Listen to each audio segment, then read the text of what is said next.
अगर प्रभु रहा था तो उसने भी कहा था, शैतान ने उसकी परीक्षा की। उसने कहा कि इस पत्थर को बोल दे रोटियां बन जाए।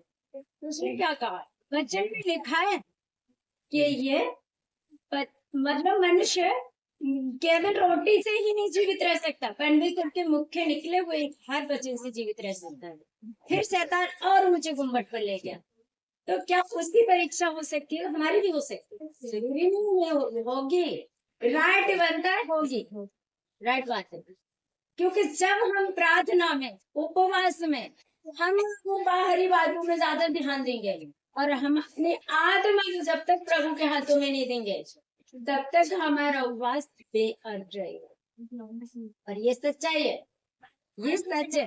और देखो, मैं ये नहीं कहती कौन रखा है नहीं रखा, मुझे नहीं पता, पर प्रभु जानता है कि किसने रखा। और जो रखेगा इन दिनों में मजबूत हो जाए, ये सच्चाई है। क्योंकि जब हम कहते हैं हम शरीर से थक चुके हैं, हम आत्मा में उतने ही मजबूत होते हैं।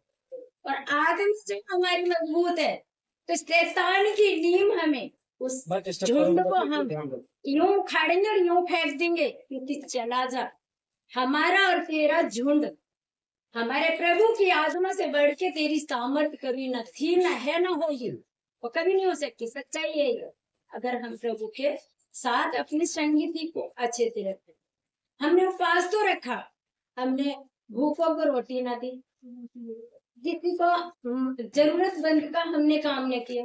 अगर हमारे पास कुछ नहीं, हमारा शरीर तो है, हम शरीर से तो खड़े हो ही सकते हैं। अगर हमने उपवास रखा है तो हमें, सच्चाई तो यही है कि जितने दिन का हमने उपवास रखा है, हमने गरीबों को दिया। हमें अपने जो अंदर का बचा हुआ, जो हमने बचाया है, वो जाकर बाहर दे। और नहीं देना, भंडारा कभी चर्च में सबको खिलाओ, सब खाएंगे। क्योंकि हमें ये वचन कहता है, मैं नहीं कहती हूँ कि जब हम उपवास रखें तो हमारे अंदर कपटियों के समान उपवास ना हो। क्योंकि हमारे अंदर कपटे हैं, हम कपट है, हमने उपवास रखा है, हमारे मुंह से बुरी बातें आ रही हैं, गाली दे रहे हैं, छल कर रहे हैं, कपट कर रहे हैं, किसी की बुराई कर रहे हैं, किसी की चोरी कर रहे हैं, किसी के साथ झूठ बोल रहे हैं, झूठ की बातें कर रहे हैं, तो वो हमारा उपवास प्रभु के पास नहीं पहुंचता। वो संसार में रहता है, संसार में ही रहता है। हमारी आत्मा को नाश करने शैतान आया, पर प्रभु ने हमें बचाया ना। हमारी आत्मा को मजबूत उसने किया, तो हमें भी मजबूत होना है। तो मैं प्रभु का धन्यवाद करती हूँ।